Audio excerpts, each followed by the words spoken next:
शिवसेनेवरती प्रत्येक पॅनल मध्ये गेलं की तिकडे लोकांची अशीच गर्दी जी आहे ती पाहायला मिळते. आज शिवसेना या उल्हासनगर मध्ये महानगरपालिकेची निवडणूक लढते.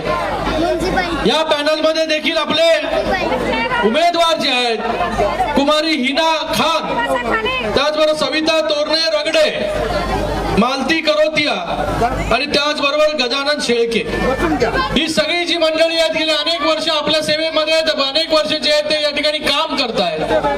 मला आपल्या सगळ्यांना विनंती करायची आहे की गेले अनेक वर्ष काम करत असताना त्यांच्यावरती असणारं तुमचं प्रेम, त्याच्यामुळे इतक्या मोठ्या संख्येमध्ये जे आहे ते आपण इकडे उपस्थित झालात त्याबद्दल आपलं खूप खूप धन्यवाद व्यक्त करतो.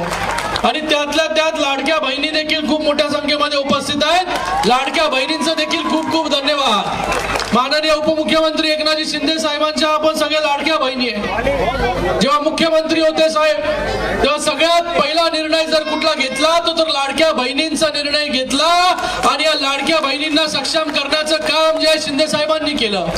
खूप लोकांनी जे आहे हे लाडकी बहीण योजना कशी बंद होईल याच्यासाठी काम केलं, पण लाडकी बहीण योजना कधी बंद होणार नाही हे शिंदे साहेबांनी सांगितलं आणि आज देखील लाडकी बहीण योजना सुरू आहे. या देखील वॉर्ड मध्ये चांगलं काम या सगळ्या मंडळींच्या माध्यमाने होत आहे. रगडे असतील, शेळके असतील, गेले अनेक वर्ष काम करताय तुम्ही लोक. सिमेंट कॉन्क्रीटचे रस्ते असतील, पाण्याचा विषय असेल, या उल्हासनगर म्युनिसिपल कॉर्पोरेशन मध्ये आपल्याला त्याच्या माध्यमाने आपल्या या विभागामध्ये चांगली कामं आपल्याला करायची आहेत. भविष्यामध्ये देखील मोठा फंड जो आहे शिंदे साहेबांच्या माध्यमाने या उल्हासनगर मध्ये काही वर्षांमध्ये या ठिकाणी आला, म्हणून या उल्हासनगरचे चांगले रस्ते आम्ही करू शकलो. आता उल्हासनगर मध्ये स्वतःचं पाण्याचं स्तोत्र जे आहे आपण डेव्हलप करतोय त्याच्यासाठी देखील पैसे जे आहे शिंदे साहेबांनी दिले. आज इथे मोठ्या प्रमाणामध्ये घरांचा जो प्रश्न आहे या घरांचा रेग्युलरायझेशनचा प्रश्न देखील शिंदे साहेबांनी सोडवला.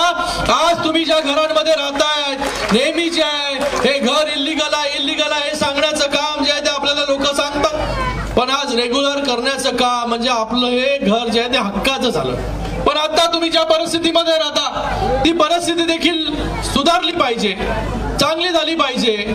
आपण देखील मोठ्या बिल्डिंग मध्ये जे शिफ्ट झालं पाहिजे हे देखील स्वप्न जे आहे सगळ्यांचं असतं. म्हणून या उल्हासनगर मध्ये जसं ठाण्यामध्ये आम्ही क्लस्टर योजना आणली तशीच क्लस्टर योजना या उल्हासनगर मध्ये देखील आम्ही आणलेली आहे. क्लस्टर योजना म्हणजे काय?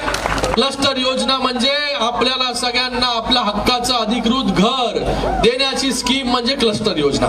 ठाण्यामध्ये त्याची सुरुवात झाली. ठाण्यामध्ये क्लस्टर योजनेच्या माध्यमाने इमारत देखील उभ्या राहिल्या आणि त्या ठिकाणी काही महिन्यांमध्ये लोक जे आहेत त्या इमारतींमध्ये शिफ्ट होतील. इथे देखील क्लस्टर योजना आपण आणतोय.